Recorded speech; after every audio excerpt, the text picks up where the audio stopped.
Thank you so much, Sherelle, for even inviting me to be a part of this wonderful moment that you have.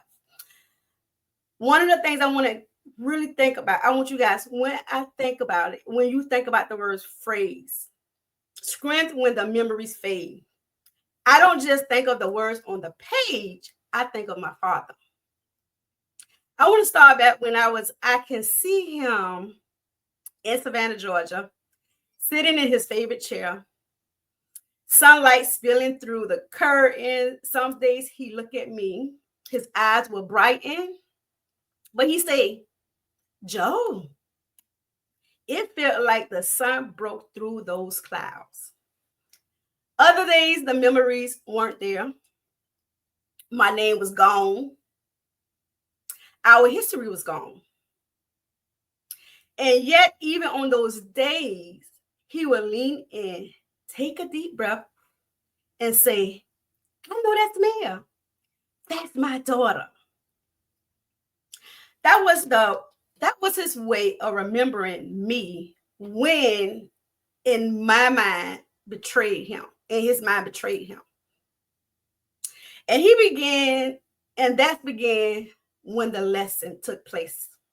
That loves had imprint deeper than memory. Now, I want to really leave you guys with this. Caring for a loved one with dementia is not for the faint-hearted. It's tender and it's brutal. But yet, the little victories when he remembers a song, a smile at familiar faces. But you also grieve quietly and tiny losses. When he can't recall his own address, when the stories he once told vanish, when he looks at you as if you were a stranger. Those were the days I left his house in Savannah. I sat in my car and I just cried. The kind of cry when the steering wheel catches your tears. Because you realize you losing someone piece by piece. I'm going to say that again. You realize you losing someone piece by piece, while still having to show up with patience, with strength, and with grace with every single day. Caregiving pulls at your body, your mind, your spirit. But here's the paradox. It also stretches you. It digs well in compassion, yet didn't know exist. So I want to tell you, and I want to take you down a memory lane. And this was a really memory lane. I never forgot one night in the hospital. My father was restless, confused by the machines, but the nurse's footstep in the hallway. He looked at me and my name was gone. For a moment, that broke me. But let me tell you, I thought I have lost him completely. But then he tightened his head. He tilted his head. He closed his eyes and he said, wow, I know that voice. I know that smell. That's my daughter.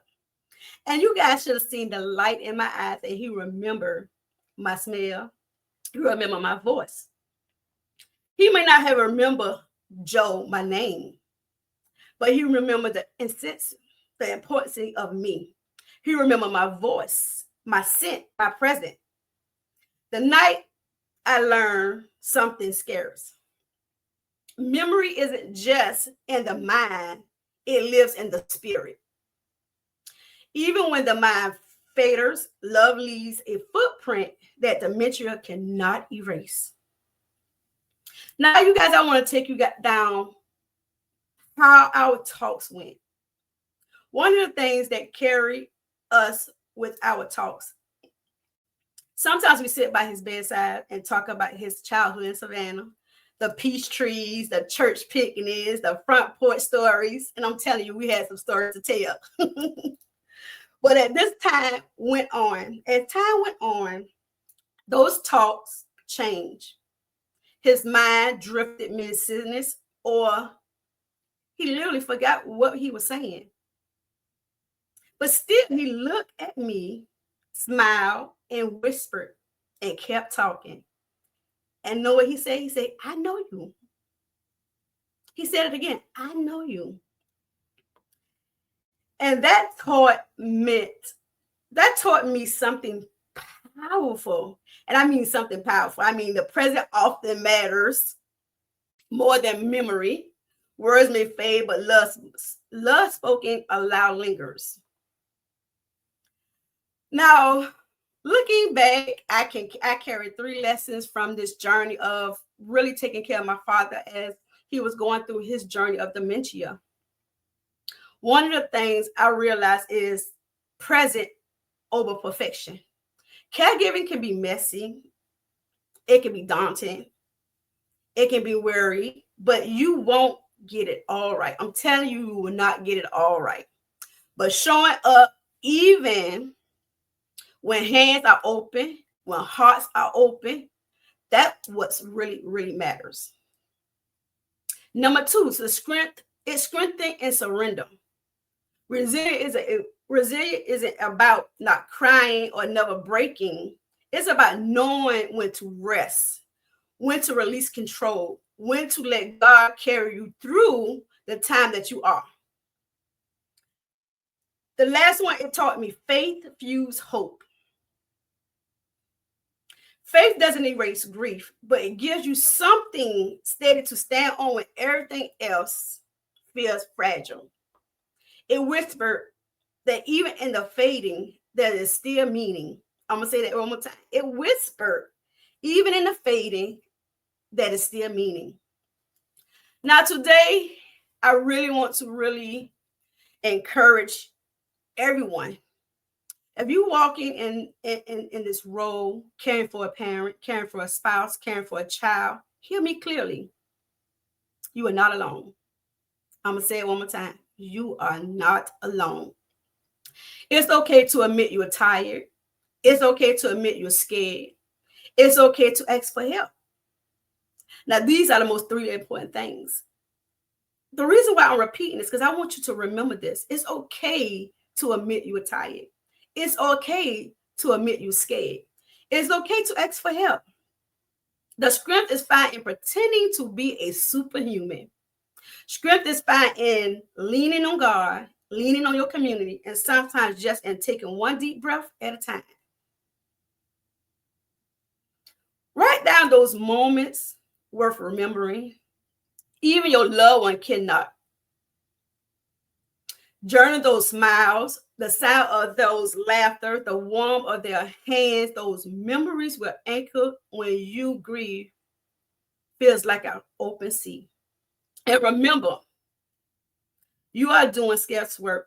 To care for someone as they fade is to remember the very heart of God, who never leave us, who never forgets us, even when we forget ourselves.